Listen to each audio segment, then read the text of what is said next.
Hi and welcome to my channel. My name is Faye Gray and April is Sexual Assault Awareness Month. So I thought I would take some time to talk about my experience as a survivor and discuss the things that I wish I had known.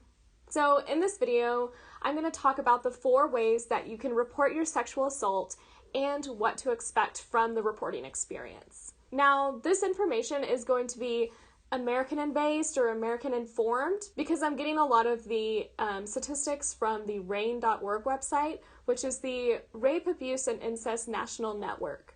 So first of all, I just want to mention that there is no shame in not reporting your assault. The majority of people who survive a sexual assault do not report. There's really no way to be certain if it is the right thing to do or not the right thing to do. You really have to make that decision for yourself on what makes you feel safe and what is best for you. But if you do decide to report your assault, here are 4 options that you have.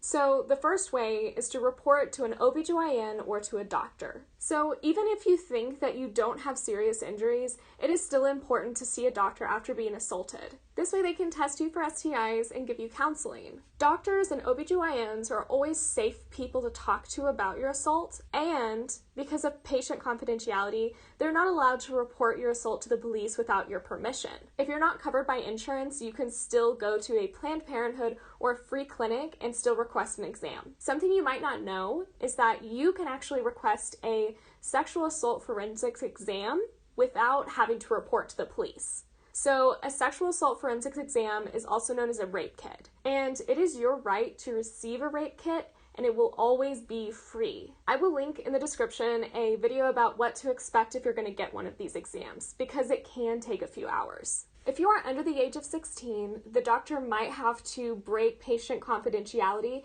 and tell your parents. But with my understanding, they will still be able to treat you, give you counseling, and take a forensics exam without your parents being there. But this depends on which state you're in. So if you don't know your rights as a minor, you do need to call the RAINN hotline and ask questions about this. So the second way that you can report your sexual assault is by calling 911. Now, this is mostly for urgent care. So this is like emergency, you've been injured, things like that. But you can call 911 at any time to be able to report. What you need to expect about calling 911 is that an officer and a EMT will be dispatched to your location immediately. You will be given a physical exam first, and then you will talk to the police and give them your report second. So the third way that you can report is by calling directly to your local police station. So your local police station will have a phone number that has like your area code, and it's just an option if you don't want to call 911. This is a good option for reporting if the crime happened in the past. In this case, an officer will be dispatched to your home and you can give your report from the comfort of your home. You can also request a female police officer or someone from the sexual assault response team. Now, I did this and I live in a small town and there were no female officers on duty and we don't have a sexual assault response team. But you can call and request that information. But if you don't get those resources, just know that all police officers are technically trained to believe victims, and so it shouldn't discourage you. So the fourth way that you can report is to go directly into the police station. Now, this option might take longer because sometimes they'll have you wait there until they have an officer that has time to be able to come see you. And waiting in a police station can be nerve-wracking, but this is a good option for you if you don't feel safe giving your report in your own house because potentially your abuser lives with you. Now I'm going to talk about what to expect when you're reporting. So the number one thing is that it should always be private. If you feel like you are not given a private room or you're not comfortable with some of the people that are in the room while you're giving your report, you can request different conditions. Another thing to expect is that it will take a long time. It might take a couple of hours. So this is because they will probably have you handwrite your report. That's what I had to do. The officer will likely ask you a lot of questions about how you know that person and ask you a lot of questions that might feel intrusive about what happened to you. And just be aware that you don't have to answer any of the questions and that you can take as long as you need to answer them. You also might be asked the same questions several times, and that's normal. But you need to be prepared to be as descriptive as possible. The officer needs to know as many details as possible, this way they can start their investigation. It's okay to have memory loss or not remember exactly what happened. It's okay to not know the events in chronological order. That is the advocate's job to help you understand what happened.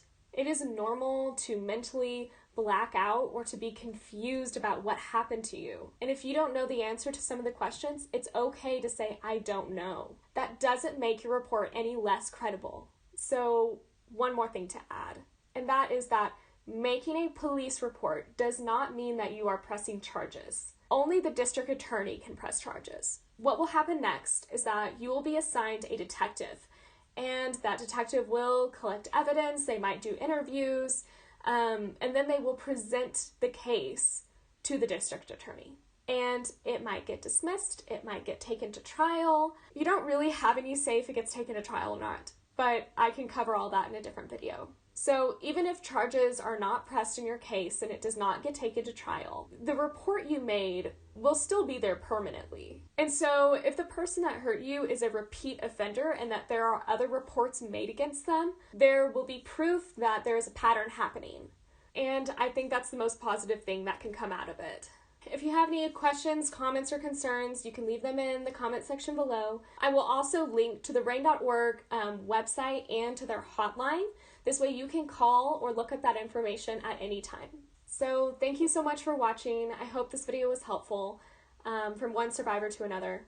Thank you.